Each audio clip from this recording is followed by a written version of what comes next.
भैया आ जाओ, आप नेतृत्व करो, हम तुम्हारे पीछे चलेंगे। आओ तो पहले घर से निकलो तो भाई। घर में बैठे बैठे ट्वीट कर रहे हो, एक दिन बच्चों के साथ खड़े नहीं हो रहे हो।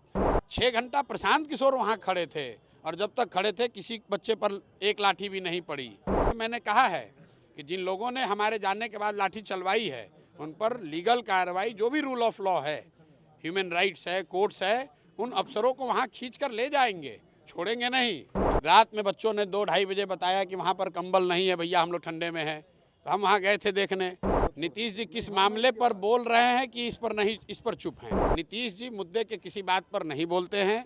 आजकल नीतीश जी का रटा रटाया 2-4 चीज़ है, अधिकारियों से घिरे रहते हैं। अधिकारी जो बोला वो सुने, आधा जो बात समझ में आई बोली, आधा नहीं समझे। नीतीश कुमार ये सरकार नहीं चला रहे हैं, ये नीतीश कुमार के 4 सलाहकार जो हैं, जो ना पॉलिटिशियन हैं ना ब्यूरोक्रेट हैं, रिटायर्ड अधिकारी हैं, वो 4 लोग सरकार चला रहे हैं। पर आरोप लगा कि प्रोटेस्ट को आपने हाईजैक कर लिया है, डाइवर्ट कर दिया है, जो लाठीचार्ज। मेरे भाई, हम आपके माध्यम से सब उन नेताओं से जो प्रोटेस्ट के नायक बनना चाहते हैं उनसे आग्रह कर रहे हैं, भैया आ जाओ, आप नेतृत्व करो, हम तुम्हारे पीछे चलेंगे। आओ तो पहले घर से निकलो तो भाई।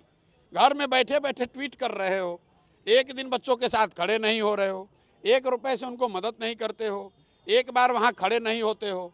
6 घंटा प्रशांत किशोर वहाँ खड़े थे और जब तक खड़े थे किसी बच्चे पर एक लाठी भी नहीं पड़ी। जब प्रशांत किशोर चले गए तब उसके बाद प्रशासन कायरतापूर्ण तरीके से रात में बच्चों को घेर कर मार रहे हैं, ये सही बात नहीं। और उसके लिए मैंने कहा है कि जिन लोगों ने हमारे जाने के बाद लाठी चलवाई है उन पर लीगल कार्रवाई, जो भी रूल ऑफ लॉ है, ह्यूमन राइट्स है, कोर्ट्स है, उन अफसरों को वहाँ खींच कर ले जाएंगे, छोड़ेंगे नहीं। उन पर कार्रवाई होगी, उनको भुगतना पड़ेगा। अगर बच्चों पर लाठी चली है, भले हमारे नहीं रहने पर चली हो, कार्रवाई उन अफसरों पर होगी, उन अफसरों को भुगतना पड़ेगा, उनको छोड़ेंगे नहीं। आपका एक वीडियो ट्विटर पे बहुत ट्रेंड हो रहा है, पप्पू यादव वो तेजस्वी वो सब शेयर कर रहे हैं, क्या हुआ था रात में कंबल वाले मामले में? अरे भाई, रात में बच्चों ने 2-2:30 बजे बताया कि वहाँ पर कंबल नहीं है भैया, हम लोग ठंडे में हैं, तो हम वहाँ गए थे देखने।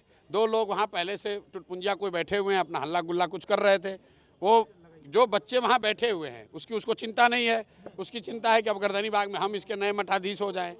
ये सब चलता रहता है, इसका कोई मतलब नहीं। नीतीश जी दिल्ली में है, क्या होगा? नीतीश कुमार का क्या स्टैंड रहेगा, आप बेहतर जानते हैं। किस चीज़ का स्टैंड? नीतीश जी चुप है इस मामले में। अरे नीतीश जी किस मामले पर बोल रहे हैं कि इस पर चुप हैं? नीतीश जी बिहार में भ्रष्टाचार पर बोल रहे हैं क्या? नीतीश जी यहाँ पर भूमि सर्वे हो रहा है उस पर बोल रहे हैं क्या? नीतीश जी स्मार्ट मीटर पर गोली चल रही है उस पर बोल रहे हैं क्या? नीतीश जी मुद्दे के किसी बात पर नहीं बोलते हैं। आजकल नीतीश जी का रटा रटाया 2-4 चीज़ है, अधिकारियों से घिरे रहते हैं। अधिकारी जो बोला वो सुने, आधा जो बात समझ में आई बोली, आधा नहीं समझे। नीतीश कुमार ये सरकार नहीं चला रहे हैं, ये नीतीश कुमार के 4 सलाहकार जो हैं, जो ना पॉलिटिशियन हैं ना ब्यूरोक्रेट हैं, रिटायर्ड अधिकारी हैं, वो 4 लोग सरकार चला रहे हैं। जैसे वो चलाते हैं नीतीश कुमार साइन कर रहे हैं उस पर।